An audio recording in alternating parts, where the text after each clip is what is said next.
السلام علیکم ناظرین۔ غلط فہمی یہ ایک اتنی خطرناک بیماری ہے کہ جس انسان کو لگ جائے پھر اسی دن سے اس کی بربادی شروع ہو جاتی ہے۔ یہ ایک ایسی بیماری ہے جس نے ہزاروں گھروں کو برباد کر ڈالا، ہزاروں بے قصور لوگوں کی جانیں لے لی۔ یہی وہ بیماری ہے جو دوست کو آپس میں دشمن بنا دیتی ہے، اور یہ ایک ایسی خطرناک بیماری ہے کہ جس انسان کو پکڑ لے پھر اس کا جلدی پیچھا نہیں چھوڑتی ہے۔ تو آج کی ویڈیو میں اسی ٹاپک پہ ہم کچھ گفتگو کرنے کی کوشش کریں گے کہ کس طرح سے یہ غلط فہمی ہندو مسلم کے درمیان دنگے کرواتی ہے، اور پھر اس کے بعد ہزاروں بے قصور لوگوں کی جانیں چلی جاتی ہے، ہزاروں گھر تباہ و برباد ہو جاتے ہیں۔ 13 اکتوبر 2024 بروز اتوار کو یو پی کے بہرائچ ضلع میں جو حادثہ پیش آیا، اس حادثے کی جتنی مذمت کی جائے کم ہے، اور اس حادثے کے ذمہ دار کو جتنی بھی سزا دی جائے کم ہے۔ اس حادثے کی تفصیل میں نہیں جانا چاہتا، صرف اتنا بتا دوں کہ اس دن ہوا کیا تھا۔ درگا پوجا کا جلوس جب مسلمانوں کے علاقے سے گزرا تو دینک جاگرن کی اس رپورٹ کے مطابق مسجد کے سامنے ڈی جے بجایا گیا اور ڈانس کیا گیا، جس وجہ سے مسلمانوں میں ایک غصہ پیدا ہوا، اور اس کے بعد پھر پتھر بازی ہوئی، یہاں تک کہ گولیاں بھی چلی۔ 2 نوجوانوں کو گولی لگی، جو ایک شدید طور پہ زخمی ہو گیا اور ایک کی موت ہو گئی۔ یقیناً یہ حادثہ بڑا ہی دردناک ہے، اس کے ذمہ دار کو سخت سے سخت سزا ملنی چاہیے۔ یہاں میں اس تفصیل میں نہیں جانا چاہتا کہ غلطی کس جانب سے ہوئی، ہندو کی جانب سے یا مسلمانوں کی جانب سے، ذمہ دار کون ہے اس دنگے کا۔ یہ کام قانون کا ہے اور قانون اپنا کام کر رہی ہے، اور ہم سب کو قانون سے یہی امید رکھنی چاہیے کہ قانون اپنا کام انصاف سے کرے گی، اور جو بھی مجرم ہو اسے سخت سزا دے گی۔ میں بات کر رہا تھا غلط فہمی کی، کہ کس طرح سے ہندوؤں کے اندر ایک غلط فہمی اور مسلمانوں کے اندر ایک غلط فہمی کی وجہ سے اس طرح کے دنگے ہوتے ہیں اور ہزاروں بے قصور لوگوں کی جانیں چلی جاتی ہیں۔ ناظرین، مسلمانوں کے علاقے سے، خاص طور سے اگر اس علاقے میں مسجد ہو یا عیدگاہ ہو یا قبرستان ہو، جب اس علاقے سے ہندو اپنا جلوس لے کر گزرتے ہیں تو مسلمانوں کو بڑا غصہ آتا ہے، وہ چڑھتے ہیں، وہ نفرت کرتے ہیں کہ کیوں ہماری مسجد کے سامنے سے جلوس گزر رہا ہے۔ اچھا، یہ بات اکثر گاؤں دیہات میں زیادہ پائی جاتی ہے، ورنہ ہم نے شہروں میں دیکھا ہے مسجدوں کے سامنے سے رام نومی کے جلوس کو گزرتے ہوئے، لیکن وہاں کے مسلمانوں کو کوئی فرق نہیں پڑتا، وہ خاموشی سے دیکھتے ہیں کہ بھائی ان کی عبادت کا طریقہ ہے، وہ اپنا کر رہے ہیں، مسجد کے سامنے سے گزر رہے ہیں، ہمیں کوئی اعتراض نہیں، اور پھر وہ جلوس بڑے نارمل طریقے سے مسجد کے سامنے سے گزر جاتے ہیں۔ لیکن گاؤں دیہات میں مسلمانوں کو بڑا غصہ آتا ہے، اسے ایسا محسوس ہوتا ہے کہ ہماری مسجد کی، ہمارے قبرستان کی توہین ہوتی ہے۔ اس وجہ سے وہ غصہ ہوتے ہیں، غصے کا اظہار کرتے ہیں، اور ہندوؤں کو ایسا محسوس ہوتا ہے کہ ہم ہندو ہیں، اس لیے مسلمان ہم سے نفرت کرتے ہیں، ہمارے جلوس سے نفرت کرتے ہیں، تو غصے کا اظہار کرتے ہیں۔ یہ بہت بڑی غلط فہمی ہے جو ہندوؤں کے اندر پائی جاتی ہے۔ اگر آپ میں سے کوئی ہندو میری بات سن رہے ہو تو آپ کو بتا دوں کھلے طور پہ کہ ایسا بالکل بھی نہیں ہے، بلکہ مسلمان یہ سمجھتے ہیں کہ مسجد کے سامنے گانا بجانا کرنے سے مسجد کی توہین ہوتی ہے، اس لیے وہ نفرت کرتے ہیں، اس لیے وہ غصہ ہوتے ہیں۔ یہ کام اگر آپ کے بجائے، ہندوؤں کے بجائے کوئی مسلمان بھی کرے تو مسلمانوں کو اتنا غصہ نہیں بلکہ اس سے زیادہ غصہ آئے گا، اور صرف غصہ ہی نہیں آئے گا بلکہ ان مسلمان پر غصہ بھی آئے گا، ساتھ ہی ساتھ اسے سزا بھی دی جائے گی، سماج سے اس کا بائیکاٹ کیا جائے گا، اس پر جرمانہ بھی عائد کیا جائے گا، کیونکہ مذہب اسلام میں ناچ گانا کرنا یہ حرام ہے، اور جب مسجد کے سامنے یہ سب کیا جاتا ہے تو مسلمانوں کو یہ محسوس ہوتا ہے کہ اس سے مسجد کی توہین ہو رہی ہے۔ تو اگر آپ کے اندر یہ غلط فہمی ہے کہ ہم ہندو ہیں اس لیے ہم پر غصہ کیا جاتا ہے، تو اس غلط فہمی کو اپنے دماغ سے نکال دیں کہ یہ کام اگر مسلمان بھی کرے تو بھی مسلمان اس پر غصہ ہوں گے ہی۔ اب یہاں سوال اٹھتا ہے کہ مسجد کے سامنے یا قبرستان کے سامنے اگر ہندو ناچ گانا کرے، جلوس لے کر جائے اس علاقے سے، مسلمانوں کے علاقے سے، تو کیا اس سے مسلمانوں کو کوئی گناہ ملے گا؟ کیا اس سے مسجد کی توہین ہوگی، عیدگاہ کی توہین ہوگی؟ تو اس کے لیے میں اپنا ایک مثال دے رہا ہوں۔ جب میری عمر 10 سے 11 سال تھی تو میرے علاقے سے ایک جلوس گزرنے والا تھا رام نومی کا۔ میرے گاؤں کے ہر مسلمان کی زبان پر بس ایک ہی بات تھی کہ کسی بھی طرح سے اس جلوس کو جانے نہیں دینا ہے۔ میں چھوٹا تھا، مجھے بڑی حیرت ہوئی کہ اگر یہ جلوس چلا جائے تو اس سے کیا فرق پڑے گا مسلمانوں کو۔ تو مجھے بڑے لوگوں سے یہ پتا چلا کہ اس راستے میں، جس راستے سے رام نومی کا جلوس گزرنے والا ہے، اس راستے میں مسجد ہے، عیدگاہ ہے، قبرستان ہے، اور جب یہاں سے گزرے گا تو ان تمام مقدس مقامات کی بے حرمتی ہوگی، بے ادبی ہوگی، اور اس سے گاؤں کے تمام مسلمان گنہگار ہوں گے، اور صرف اسی گناہ سے بچنے کی وجہ سے تمام مسلمان چاہتے ہیں کہ وہ جلوس یہاں سے نہ گزرے۔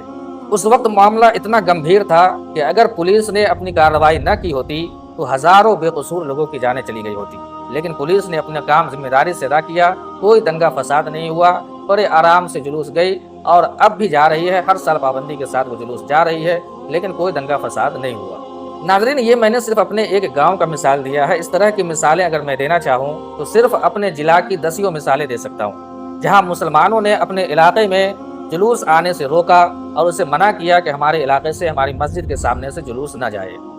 ناظرین، یہ ایک ایسا ٹاپک ہے جس پر ہمارے بڑے بڑے علماء کرام، بڑے بڑے خطیب، ان لوگوں کو بولنے کی ضرورت ہے۔ ہم جیسے لوگوں کو بول کر کے کوئی فائدہ نہیں ہے، بلکہ بڑے بڑے علماء کرام کو بولنے کی ضرورت ہے، مسلمانوں کو بتانے کی ضرورت ہے کہ مسجد کے سامنے سے اگر ہندوؤں کا جلوس گزرے تو اس سے مسلمان گنہگار ہوں گے یا نہیں ہوں گے۔ اگر مسلمان گنہگار ہوں گے تو یقیناً اس جلوس کو روکا جانا چاہیے، اور روکنے کے لیے سب سے آگے، سب سے پہلے جو علماء کرام کی جماعت ہے، جو بڑے بڑے علماء کرام ہیں، مفتیان کرام ہیں، ان سب کو آگے آنا چاہیے اور رام نومی کے جلوس کو، درگا پوجا کے جلوس کو روکنے کی کوشش کرنی چاہیے۔ لیکن ہم نے دیکھا ہے جہاں بھی جلوس کو روکا جاتا ہے، اس روکنے والوں میں دور دور تک کوئی عالم، کوئی مفتی، کوئی علامہ نظر نہیں آتے۔ ایسے مسلمان نظر آتے ہیں جو اچھی طرح سے اسلام کو جانتے بھی نہیں ہیں، اسلامی قانون کے بارے میں جنہیں زیادہ پتہ بھی نہیں، ایسے ہی مسلمان جوش میں آتے ہیں اور پھر ان جلوس کو روکتے ہیں۔ تو ضرورت اس بات کی ہے کہ اگر مسلمان گناہگار نہیں ہوں گے تو علماء کرام لوگوں کو بتائیں کہ تمہیں کوئی گناہ نہیں ملے گا، خاموشی کے ساتھ جلوس کو جانے دو۔ لیکن ہم یہ دیکھتے ہیں کہ ہر طرف خاموشی چھائی ہوئی ہے، چاہے وہ چھوٹے عالم ہو، بڑے عالم ہو، سب خاموش نظر آتے ہیں، کبھی اس ٹاپک پہ گفتگو ہی نہیں کرتے، کبھی مسلمانوں کو بتاتے ہی نہیں ہیں کہ اس سے تمہیں گناہ ہوگا یا پھر گناہ نہیں ہوگا۔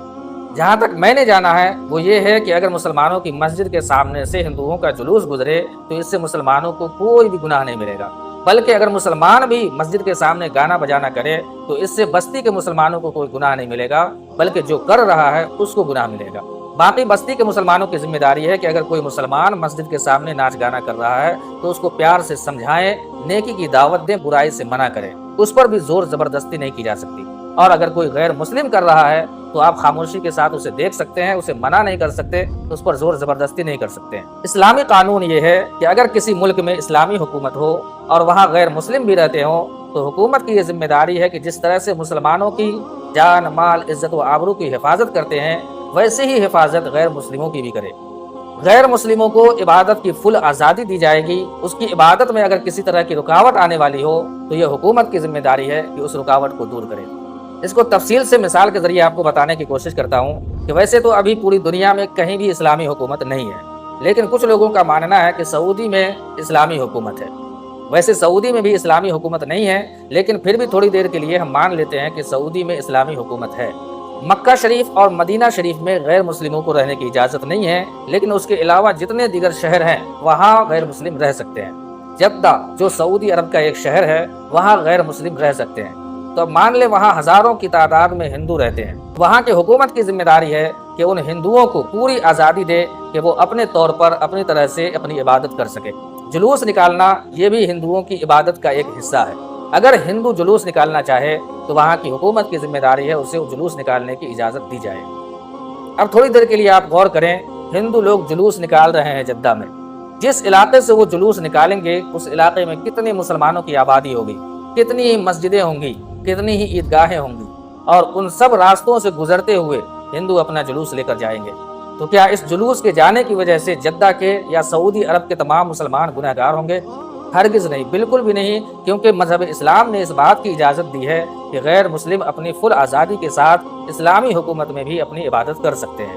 تو اب آپ غور کریں، جب اسلامی حکومت میں غیر مسلموں کو اپنی عبادت کرنے سے نہیں روکا گیا ہے تو ہندوستان جیسے جمہوری ملک میں اگر کوئی ہندوؤں کو عبادت کرنے سے روکے تو یہ کتنا بڑا جرم ہوگا۔ تو میں ان تمام خصوصاً گاؤں دیہات کے مسلمانوں سے گزارش کرنا چاہوں گا کہ اگر آپ کے ذہن میں یہ بات ہے کہ ہمارے علاقے سے ہندوؤں کا جلوس گزرے تو اس سے بستی کے تمام لوگ گنہگار ہوں گے، تو اس غلط فہمی کو اپنے ذہن سے نکال دیں۔ ایسا ہرگز بھی نہیں ہے۔ آپ شہروں میں دیکھیں کہ شہروں میں بڑی بڑی مسجدیں ہیں، بڑی بڑی عیدگاہیں ہیں، قبرستانیں ہیں، اور ان کے سامنے سے جلوس بڑی آسانی کے ساتھ نارمل طریقے سے گزرتی ہے، مسلمانوں کو کوئی پریشانی نہیں ہوتی، وہ آرام سے جانے دیتے ہیں، اور ہندو بھی بڑے خوشی کے ساتھ بڑے نارمل طریقے سے جلوس لے کر جاتے ہیں۔ یہاں پر ایک بات اور بتا دوں کہ ہندوستان کے ہر انسان چاہے وہ کسی بھی مذہب سے تعلق رکھتا ہو، اس کے اندر ایک بات یہ ضرور پائی جاتی ہے کہ اگر کوئی چڑھتا ہے تو اسے لوگ اور زیادہ چڑھاتے ہیں، اور چڑھنے والا انسان اگر گالی بولنے والا ہو تو اسے اور زیادہ چڑھایا جاتا ہے۔ یہ ہندوستان کے لوگوں کی فطرت میں شامل ہے جو کبھی بدلا نہیں جا سکتا ہے۔ شہروں میں مسجدوں کے لوگ چڑھتے نہیں، غصہ نہیں ہوتے، یہی وجہ ہے کہ جلوس بڑی آسانی کے ساتھ نارمل طریقے سے گزر جاتی ہے۔ لیکن گاؤں دیہات کے مسلمان غصہ ہوتے ہیں، چڑھتے ہیں، اس لیے ان جلوس میں کچھ نوجوان ایسے ہوتے ہیں جو صرف چڑھانے کی غرض سے اور زیادہ مسجد کے سامنے ناچ گانا کرتے ہیں، ڈی جے کی آواز کو اور زیادہ بڑھا دیتے ہیں۔ اس لیے اگر مسلمان چڑھنا چھوڑ دے، غصہ کرنا چھوڑ دے، تو پھر ہمیشہ کے لیے یہ لوگ بھی نارمل طریقے سے ہی گزر جائیں گے۔ اور یہ چڑھانے والی خاصیت صرف ہندوؤں میں ہی نہیں بلکہ مسلمانوں میں بھی ہے۔ آپ دیکھیں گے کہ عید میلاد النبی کا جلوس جب دیوبندیوں کے علاقے سے گزرتا ہے تو اس جلوس میں کچھ نوجوان دو چار ایسے ہوں گے جو اور زیادہ زور زور سے نعرہ لگاتے ہیں۔ ان کا مقصد صرف یہ ہوتا ہے کہ ان دیوبندیوں کو چڑھانے کی۔ اسی طرح سے دیوبندیوں میں بھی کچھ لوگ ایسے ہوتے ہیں جو جانتے ہیں کہ ہم سلام کریں گے بریلویوں کو تو وہ جواب نہیں دے گا، لیکن اس کے باوجود زبردستی اسے سلام کریں گے کیونکہ ان کا مقصد ہوتا ہے ان کو چڑھانا۔ تو یہ ہر ہندوستانی میں پایا جاتا ہے کہ کوئی اگر چڑھ رہا ہے، کوئی اگر غصہ ہو رہا ہے تو اس کو اور چڑھایا جائے اور غصہ دلوایا جائے۔ تو اس لیے میں اپنے تمام مسلمانوں سے کہنا چاہوں گا کہ آپ میری بات کا یقین نہ کریں تو آپ اپنے علاقے کے علماء کرام سے جا کر اس تعلق سے بات کریں، ان سے رائے مشورہ کریں، ان سے پوچھیں کہ ہمارا مذہب اسلام اس بارے میں ہمیں کیا حکم دیتا ہے، کیا ہم گنہگار ہوں گے اگر کوئی ہندو اپنا جلوس لے کر جائے تو، یا پھر گنہگار نہیں ہوں گے۔ اور مجھے امید ہے کہ علماء کرام آپ کی صحیح رہنمائی کریں گے اور آپ کے اندر جو غلط فہمی ہے وہ غلط فہمی دور ہو جائے گی۔